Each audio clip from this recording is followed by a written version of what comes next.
Croissance endogène, croissance exogène ou croissance inclusive. Ça signifie quoi?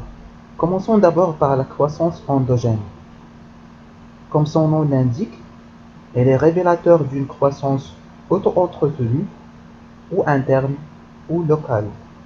Elle est basée sur deux substrats, l'accumulation de capital incarnée principalement par le travail et le capital, et le déversement des externalités positives, c'est-à-dire des effets réalisés inconsciemment sans contrepartie.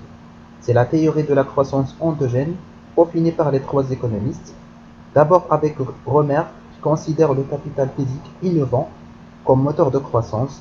Lucas met le point sur le capital humain, c'est-à-dire la main-d'œuvre, et finalement Barrow avec le capital public ou encore les dépenses de l'État en termes d'éducation et d'infrastructure.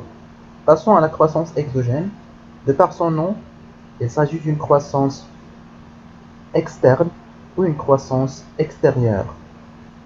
Son père fondateur est l'économiste américain Robert Solow.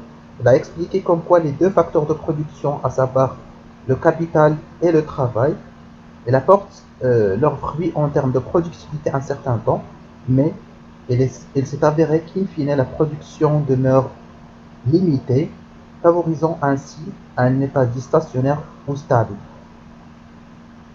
Dès lors, on a songé à d'autres relais de croissance, en l'occurrence la qualité des institutions juridiques, économiques et sociales, l'amélioration de la qualité de travail ou finalement le progrès technique.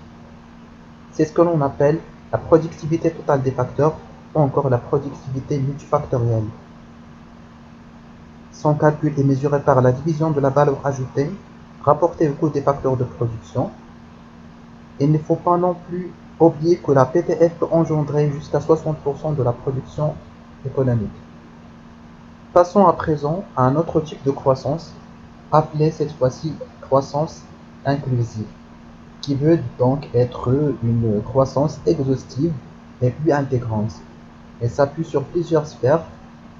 En sus de la réalisation de la croissance économique, qui demeure un objectif intermédiaire, elle est censée inclure une durabilité des ressources naturelles, un partage équitable des dividendes de richesse entre tous les citoyens, en favorisant ainsi leur bien-être. Pour mesurer la croissance inclusive, il n'y a pas mieux de se pencher vers l'indice de Gini, qui renseigne sur le niveau des inégalités dans une population. La carte suivante de 2018 montre de très fortes inégalités en Brésil et en Chine, des inégalités fortes également au Maroc et aux États-Unis, et des inégalités réduites, notamment dans les pays scandinaves comme la Suède, la Norvège, la Finlande, comme tout l'Allemagne, l'Autriche, la France et les Pays-Bas.